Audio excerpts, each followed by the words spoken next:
नमस्कार दोस्तों, स्वागत है आपका 69,000 शिक्षक भर्ती परीक्षा के अपडेट न्यूज में। आज का वीडियो है जाति प्रमाण पत्र, निवास प्रमाण पत्र तथा विकलांग संबंधित अन्य जो स्वतंत्रता संग्राम सेनानी प्रमाण पत्र से संबंधित उस संदेह पर जो कि जियो जारी होने के बाद उठ रहा है, उस पर बात करें। इससे पहले आपको बता दें, डॉक्टर सतीश द्विवेदी बीजेपी 69,000 शिक्षक भर्ती के दूसरे चरण की काउंसलिंग 2, 3 और 4 दिसंबर को होगी।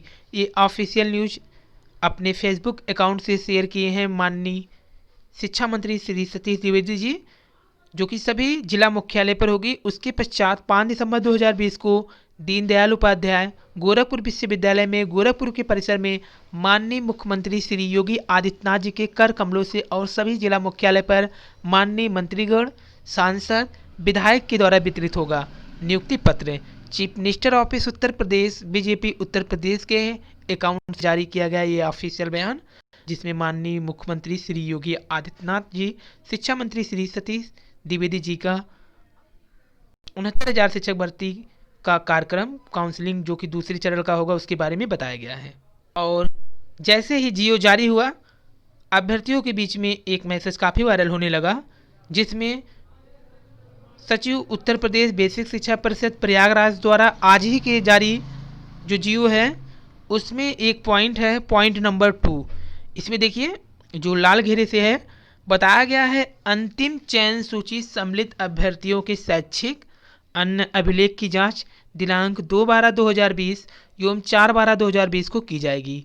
ऑनलाइन आवेदन हेतु निर्धारित तिथि दिनांक 28/5/2020 को अभ्यर्थियों द्वारा भरे गए ऑनलाइन आवेदन पत्र, समस्त शैक्षिक अन्य सुसंगत अभिलेख जैसे जाति प्रमाण पत्र, निवास प्रमाण पत्र, दिव्यांगता, उसके बाद पहचान पत्र, भूतपूर्व सैनिक प्रमाण पत्र, स्वतंत्रता संग्राम सेनानी आश्रित प्रमाण पत्र के साथ उपस्थित होंगे। तो यहाँ पे देखिए जो अफवाह उड़ गई है वो पढ़ने में भूल के कारण हो गई है। यहाँ पे स्पष्ट कहा गया है कि ऑनलाइन आवेदन हेतु निर्धारित जो तिथि है दिनांक 28/5/2020, जो अभ्यर्थी भरे गए ऑनलाइन आवेदन पत्र जो उस समय भरे होंगे उसका प्रमाण पत्र वो कह रहे हैं, ना कि बाद का बना होना चाहिए या इसके जो नया बना होना चाहिए। नए की बात नहीं हो रही है, यहाँ पे बात हो रही है इसके पहले का बना होना चाहिए, जो कि विज्ञापन आया था 6 जनवरी को आपका पेपर हुआ था और ये दिसंबर 2018 का विज्ञापन है। तो जो प्रमाण पत्र मांग रहे हैं 2018 का ही मांग रहे हैं। अब काफ़ी अभ्यर्थियों को प्रॉब्लम ये होगा कि वो सोच रहे होंगे कि इसमें जो जियो जारी हुआ है नया मांग रहे हैं, तो नया नहीं, अगर नया मांगते तो क्या कारण था कि 31,277 के अभ्यर्थियों के जियो में यही चीज़ था, लेकिन उनका जो जाति और निवास के कारण रोका गया है, यानी जो नया दे रहे थे उनका नहीं लिया गया है। अब आइए जिनके पास नहीं है वो क्या कर सकते हैं। तो सहायक अध्यापक भर्ती 2019 हेतु ऑनलाइन आवेदन पत्र भरने के लिए तकनीकी एवं परिचालन संबंधित ये उस समय का है जब आप भर रहे थे, जो कि पास होने के बाद जब साल्ट लिस्ट किया गया, सिर्फ 69,000 को चुना गया, उसके बाद जो फॉर्म भरा गया तो उसकी ये देखिए। तो अब करना क्या, मान लीजिए आपके पास जाति नया है या फिर 2020 का है, उस समय का नहीं है जब आप फॉर्म भरे थे। तो इसमें होगा क्या कि आपके पास अगर कोई भी पुराना जाति प्रमाण पत्र हो, मान लीजिए आपके पास 2010 का भी हो, 2012 का हो, 2013 का हो, या नेट पे ना चढ़ा हो तो भी कोई ज़रूरत नहीं है। अगर 15, 16, 17 तक भी हो तो उसको ले लीजिए अगर नेट पे नहीं चढ़ा है।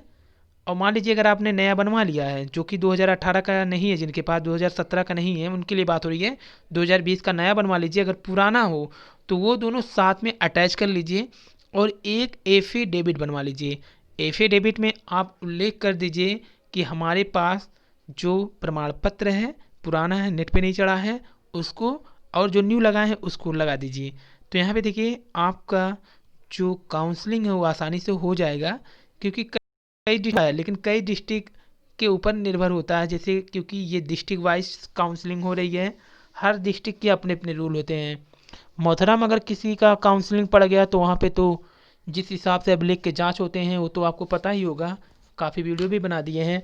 गोरखपुर में अगर ऐसा है तो वहाँ पे भी यही हालत होगी, लेकिन कई डिस्ट्रिक्ट ऐसे भी हैं, सिद्धार्थनगर, वहाँ पर एफिडेविट को मान कर लेते हैं।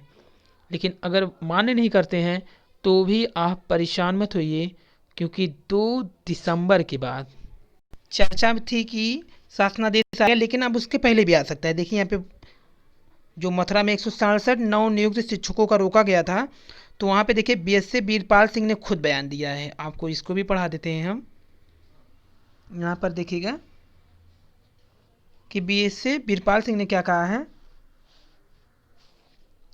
कि अभी 167 नवनियुक्त शिक्षकों को अवगत कराया गया है कि अगर 2 तारीख तक शासन स्तर से कोई हल नहीं निकला, यहाँ पे देखिए 2 तारीख तक उम्मीद है शासनादेश की, कोई हल नहीं निकला तो जिला चयन समिति खुद होल्ड करके, जो चयन समिति होती है जिला की, वो खुद होल्ड शिक्षकों के बारे में निर्णय लेगी। डायट प्रचार से इस बात की पुष्टि होने पर सभी 167 नौ नियुक्ति की हड़ताल खत्म करने पर सहमति जता दी। तो यही बात है कि 2 दिसंबर से पहले भी शासनादेश आ सकता है।